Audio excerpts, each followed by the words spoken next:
Question की मैंने series start की थी रीजनिंग की, उसकी मैंने अलग से प्लेलिस्ट बना दी है, लिंक नीचे डिस्क्रिप्शन बॉक्स में, वहां से जाके आप वो सारी वीडियोस देख सकते हैं, क्योंकि सारी की सारी वीडियोस आरपीएफ एसआई और कांस्टेबल के लिए बहुत ही इंपॉर्टेंट रहने वाली है और अदर एग्जाम के लिए भी इंपॉर्टेंट रहने वाली है। और देखिए दोस्तों, आप इन सभी एग्जाम के टेस्ट भी परचेज करके प्रैक्टिस कर सकते हैं। ये टेस्ट अवेलेबल है, 20 टेस्ट 120 रुपए में आरपीएफ कांस्टेबल के लिए, आरपीएफ एसआई के लिए 20 टेस्ट 199 रुपए में और बाकी भी 20 टेस्ट 120 रुपए में। लिंक नीचे डिस्क्रिप्शन बॉक्स में दिया गया है, तो वहां से जाके आप परचेज कर सकते हैं। डिस्काउंट कोड है सौरभ एसपीएल, इस कोड को भर के आप 30 रुपए का डिस्काउंट भी ले सकते हैं।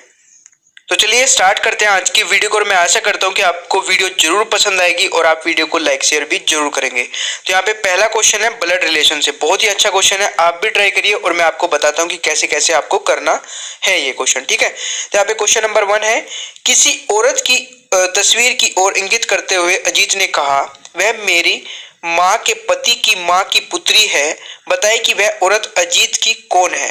अब यहाँ पे 4 ऑप्शन आपको दिए गए हैं, आंसर भी मैंने वैसे यहाँ पे बता दिया है, कोई दिक्कत नहीं, बट आप ट्राई करके देखिए कि किस तरीके से ऑप्शन सी है। बाकी मैं आपको एक फिगर के थ्रू बता देता हूँ।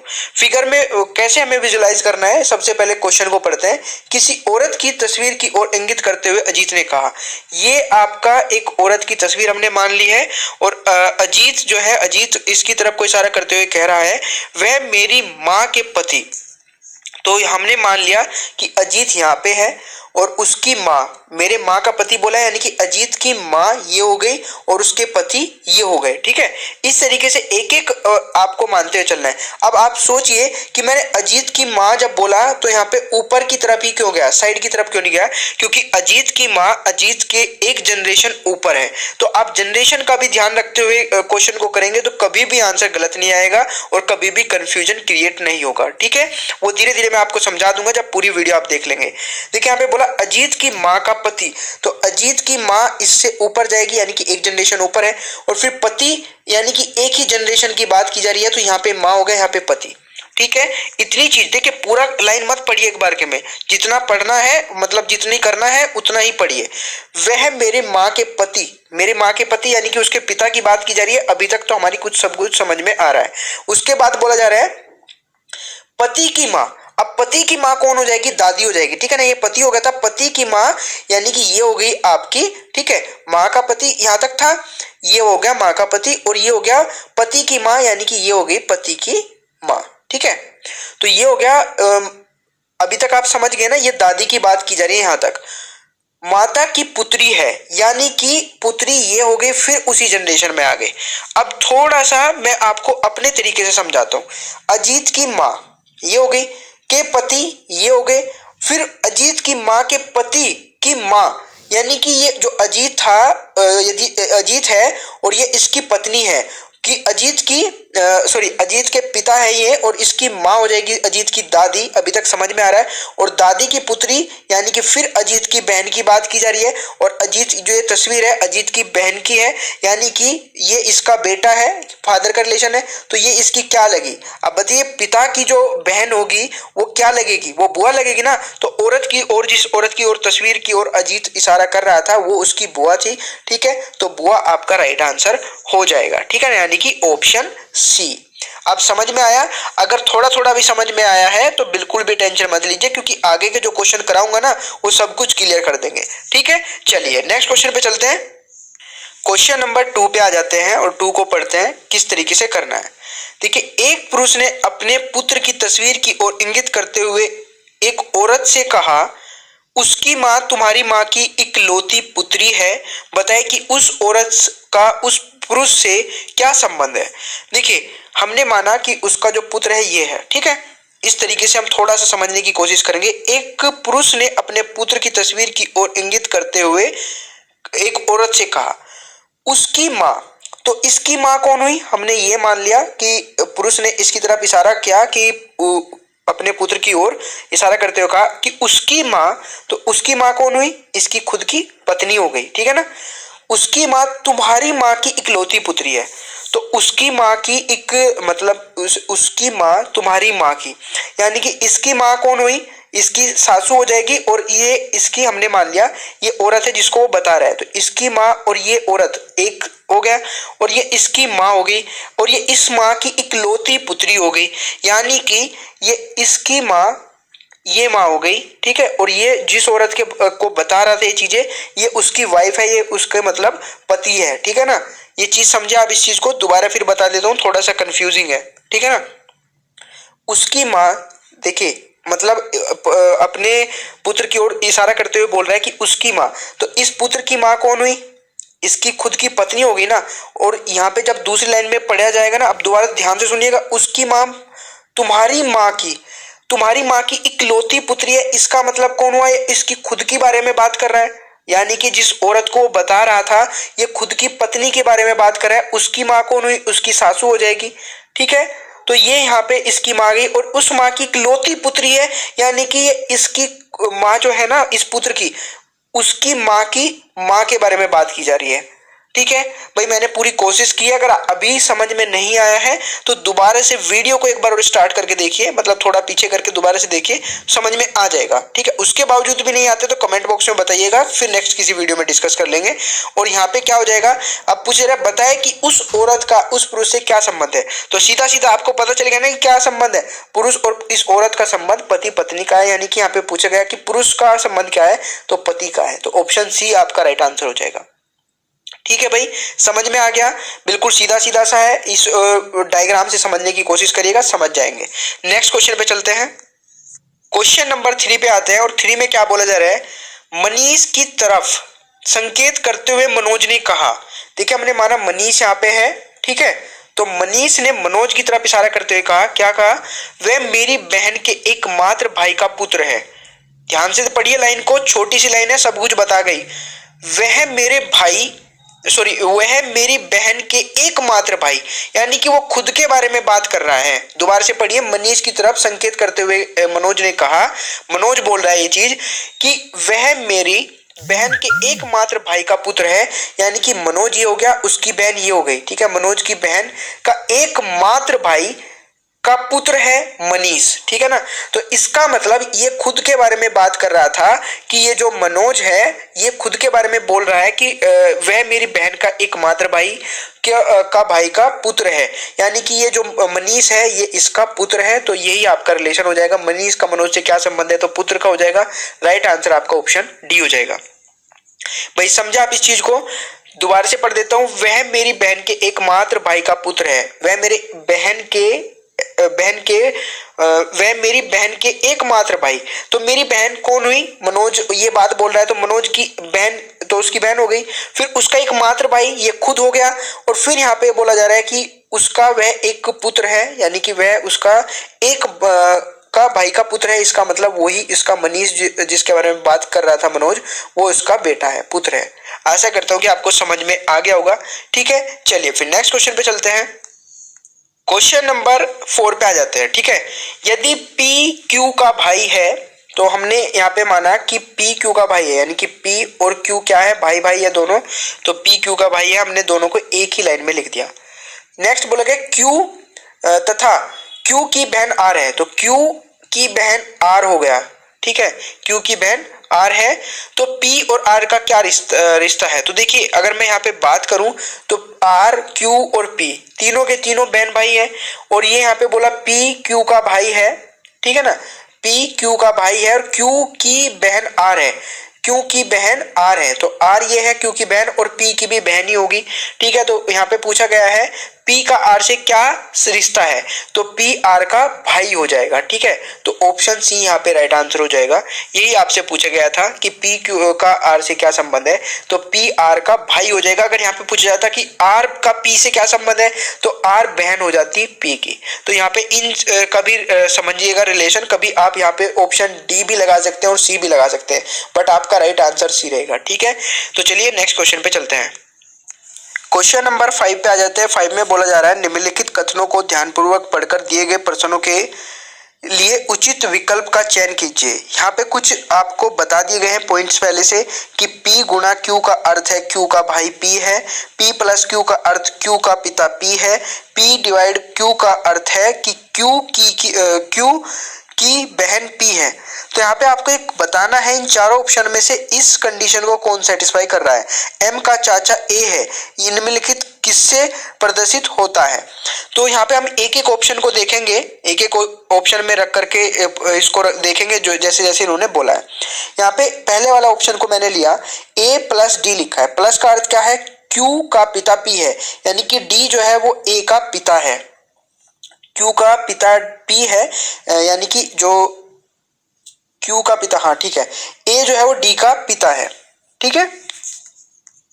तो ए डी का पिता हो गया। फिर डिवाइड का मतलब क्या है, क्यू की बहन पी है। तो यहाँ पे देखिए ये जो रिलेशन है वो एक फीमेल का आ गया, बहन का आ गया। तो ये वाला ऑप्शन तो बिल्कुल भी नहीं हो सकता है, क्योंकि एम और ए के बीच में चाचा का रिलेशन हमें निकालना है। तो यहाँ पे ऑप्शन बी पे आते हैं। बी में यहाँ पे डिवाइड का है, यानी कि क्यू का भाई पी है, यानी कि ए और डी दोनों भाई हैं, ठीक है। क्यू जो है का भाई पी है, तो यानी कि ए और डी का ए डी का भाई है और डी ए का भाई है। यहाँ पे फिर आता है आपका प्लस। प्लस में क्या लिखा गया है, क्यू का पिता पी है। तो जो क्यू है उसका पिता पी है, यानी कि ये डी जो है इसका पिता है। तो यहाँ पे अगर ये पिता है और ये दोनों भाई हैं तो ये इसका चाचा हो जाएगा। तो यहाँ पे ऑप्शन बी आपका सेटिस्फाई हो रहा है, तो ऑप्शन बी आपका राइट आंसर हो जाएगा। तो अगर आपको ये समझ में आ गया है तो बताइएगा कमेंट बॉक्स में। अगर समझ में नहीं आया तो इस टाइप के और भी क्वेश्चंस मैं आपको कवर करा दूंगा, ठीक है। चलिए नेक्स्ट क्वेश्चन पे चलते हैं। क्वेश्चन नंबर 6, यहाँ पे ये एक वेन डायग्राम का क्वेश्चन है और यहाँ पे अब मैं 5-6 क्वेश्चन आपको वेन डायग्राम के कराने वाला हूँ, ठीक है ना। क्योंकि ये क्वेश्चन एग्जाम में जरूर पूछे जाते हैं, तो इनको लगातार देखिए और ट्राई करते रहिए। जो भी आपसे राइट आंसर आता है वो कमेंट बॉक्स में जरूर बताइएगा। यहाँ पे है, नीचे दिए गए वेन आरेखाओं में से कौन सा वेन आरेखा दिए गए 3 वर्गों के व्यक्ति टेनिस के प्रशंसक, क्रिकेट के खिलाड़ी और विद्यार्थी के बीच के संबंध को सही रूप से निरूपित करता है। तो यहाँ पे जो आपके 3 के बीच में वेन डायग्राम बताना है वो है टेनिस के प्रशंसक, क्रिकेट के खिलाड़ी और विद्यार्थियों के बीच। अब यहाँ पे अगर मैं बात करूँ तो देखिए टेनिस के प्रशंसक भी हो सकते हैं और टेनिस के जो प्रशंसक होंगे वो क्रिकेट के खिलाड़ी भी हो सकते हैं, ठीक है। अब ये थोड़े ही है कि विराट कोहली क्रिकेट खेलते हैं तो वो टेनिस का प्रशंसक नहीं हो सकता है ना। तो इसी तरीके से कुछ वाली कंडीशन यहाँ पे रहेगी। फिर विद्यार्थी की अगर मैं बात करूं तो एक विद्यार्थी टेनिस का प्रशंसक भी हो सकता है और एक खिलाड़ी भी हो सकता है। तो एक ओवरऑल अगर मैं बात करूं यहाँ पे तो ये तीनों के बीच में रिलेशन को शो करता है। एक वेन डायग्राम आपको ऐसा देखना है, तो तीनों के बीच में तो सारे शो कर रहे हैं। तो अब यहाँ पे हम ऑप्शन को हटाना स्टार्ट करते हैं। ऑप्शन ए मुझे लग रहा है राइट आंसर, बट अभी मैं इसको छोड़ता हूँ, ठीक है, क्योंकि ये तो मेरे को सही आंसर लग गया है। अब बी ऑप्शन क्यों नहीं हो सकता, क्योंकि इसमें जो टोटल कवर किया गया है ना 2 चीजों को, वो कोई सी भी चीज एक दूसरे को कवर नहीं कर सकती है। कोई भी ऐसा लग रहा है आपको कि सभी के सभी टेनिस के जो प्रशंसक है वो खिलाड़ी हो सकते हैं, क्रिकेट हो नहीं सकते ना, और सभी के सभी विद्यार्थी भी आपके टेनिस के प्रशंसक और क्रिकेट के खिलाड़ी नहीं हो सकते। तो इसलिए जो ओवरऑल कंडीशन को कवर कर रहा है ना एक वेन डायग्राम बाहर वाला, ये कभी भी सेटिस्फाई नहीं कर सकता है, इसको हटा देंगे। फिर दूसरी बात यहाँ पे ये डी वाला भी नहीं हो सकता है, क्योंकि इसमें भी एक वाला ऐसी कंडीशन आ चुकी है। फिर बचा हमारे पास सी ऑप्शन। सी ऑप्शन क्यों नहीं हो सकता, क्योंकि यहाँ पे तीनों के बीच में रिलेशन को शो करना है और इसके बीच में तो रिलेशन शो हुआ ही नहीं है। तो इसका मतलब ऑप्शन सी भी आपका नहीं होगा। समझे आप, ये दोनों क्यों नहीं होंगे और ये क्यों नहीं आंसर होगा। ये इसलिए नहीं होगा क्योंकि ये वाला वेन डायग्राम और ये वाला सेपरेट कर दिया गया है, इनके बीच में रिलेशन को शो नहीं किया गया है।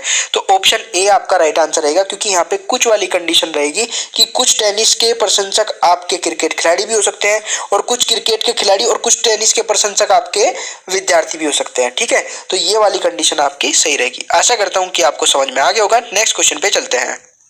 क्वेश्चन नंबर 7 पे आ जाते हैं और इसमें लिखा गया है, निम्नलिखित में से कौन सी आकृति सही तरीके से हाथी, भेड़िया और जानवरों के प्रदर्शित करती है। तो यहाँ पे देखिए तीनों के बीच में रिलेशन है, हाथी, जानवर और हाथी, भेड़िया और जानवर, क्योंकि हाथी और भेड़िया दोनों ही जानवर होते हैं। तो एक वेन डायग्राम जो डी मेरे को नजर आ रहा है बिल्कुल गलत, क्योंकि ये इसको अलग से शो कर रहा है, ठीक है ना, अलग नहीं हो सकते। ऑप्शन सी क्यों राइट नहीं हो सकता है, क्योंकि यहाँ पे फिर वही वाली बात आ गई है कि सभी आपके हाथी भेड़िया नहीं हो सकते, सभी भेड़िया हाथी नहीं हो सकते, और सभी के सभी भेड़िया और हाथी तो जानवर हो जाएंगे, बट ये वाली 2 कंडीशन जो है जो मैंने अभी बोली है वो नहीं हो सकती। तो ये वाली कंडीशन कभी भी फुलफिल नहीं हो पाएगी। बचा आपका ऑप्शन बी। तो ऑप्शन बी में भी आपका वही वाली मिस्टेक है कि ये वाला और ये वाले को अलग अलग कर दिया गया है, तो ऐसा अलग नहीं कर सकते हैं। तो यहाँ पे देखिए सभी के सभी आपके हाथी और सभी के सभी आपके जो भेड़िया हैं वो जानवर होते हैं। तो इस तरीके से इसको कवर करके ऑप्शन ए राइट आंसर आपका हो जाएगा। समझ गए आप? सभी के सभी ये हाथी हो गए, ये भेड़िया हो गए, दोनों अलग अलग हैं बट दोनों के दोनों जानवर हैं, तो इसलिए आपका ऑप्शन ए राइट आंसर रहेगा। आशा करता हूँ कि समझ में आ गया होगा। नेक्स्ट क्वेश्चन पे चलते हैं। क्वेश्चन नंबर 8 पे आते हैं। इसमें बोला गया निम्नलिखित में से कौन सी आकृति सही तरीके से चोर, जज और अपराधी के बीच के संबंध को दर्शाती है। तो अगर मैं इसमें ऑप्शन की बात करूं तो मुझे एक ऐसा ऑप्शन चाहिए जो एक सेपरेट शो करता होगा, क्योंकि चोर यहाँ पे जो अब की बार वो है चोर, जज और अपराधी। देखिए चोर तो आपका अपराधी हो सकता है बट जज जो होगा वो एक अलग ही आपका हो गया। तो एक जज वाला आपको वेन डायग्राम बिल्कुल सेपरेट चाहिएगा। ठीक है, तो आपको देखना है जैसे ये ऑप्शन डी कभी नहीं बन सकता है और ऑप्शन ए कभी नहीं बन सकता है। अब ऑप्शन या तो बी हो सकता है या सी हो सकता है। अब इसमें हम कैसे डिसाइड करें कि बी होगा या सी होगा? तो देखिए यहाँ पे जो चोर होगा वो हमेशा अपराधी होगा। ठीक है भाई, ये तो नहीं, चोरों की कैटेगरी तो नहीं डिसाइड कर सकती कि ये वाले चोर तो अपराधी होंगे, ये वाले चोर अपराधी नहीं होंगे। तो चोर जब भी होगा वो अपराधी होगा। तो इसका मतलब मैं ये बोल सकता हूँ कि सभी के सभी चोर अपराधी होंगे। तो सभी के सभी चोर आपके अपराधी होंगे, कुछ चोर अपराधी नहीं होंगे। ठीक है ना, ऐसी वाली कंडीशन को शो नहीं करेंगे, क्योंकि ये वाली जो कंडीशन बी वाली शो कर रही है ना कि कुछ चोर अपराधी होंगे, ये वाली कंडीशन गलत हो जाएगी। सभी के सभी चोर आपके अपराधी होते हैं, तो इस तरीके से शो करेंगे और जज वाला आपका अलग हो जाएगा। तो ऑप्शन सी आपका राइट आंसर बन जाएगा। ठीक है, चलिए क्वेश्चन नंबर 9 पे आ जाता है। वायलिन बजाने वाले होते हैं वो भी आपके वाद्यकार होते हैं। ठीक है, तो ये आपका इस तरीके से कवर हो जाएगा। और जो आपका वाद्यकार होते हैं वो आपके संगीतकार होते हैं। ठीक है, तो यहाँ पे इसी तरीके से आपको ये सभी के सभी वाद्यकार संगीतकार हो जाएंगे। तो इसी तरीके से सबसे पहले आपका क्या हो गया, वायलिन बजाने वाले, फिर वाद्यकार और फिर संगीतकार। तो ऑप्शन ए आपका यहाँ पे राइट आंसर बन जाएगा। ठीक है भाई, चलिए नेक्स्ट क्वेश्चन पे चलते हैं। क्वेश्चन नंबर 12 पे हम आ जाते हैं। इसमें आपको नेक्स्ट बताना है, एनालॉजी का एक क्वेश्चन है। ठीक है, यहाँ पे ए ई एस जेड, ठीक है, फिर यहाँ पे डी जी और नेक्स्ट आपको बताना है। तो ए ई और एस जेड में क्या रिलेशन है? देखिए ए जेड का अपोजिट है, तो इस तरीके से आपने लिख लिया। ई और एस में हमने क्या किया, +14 किया है।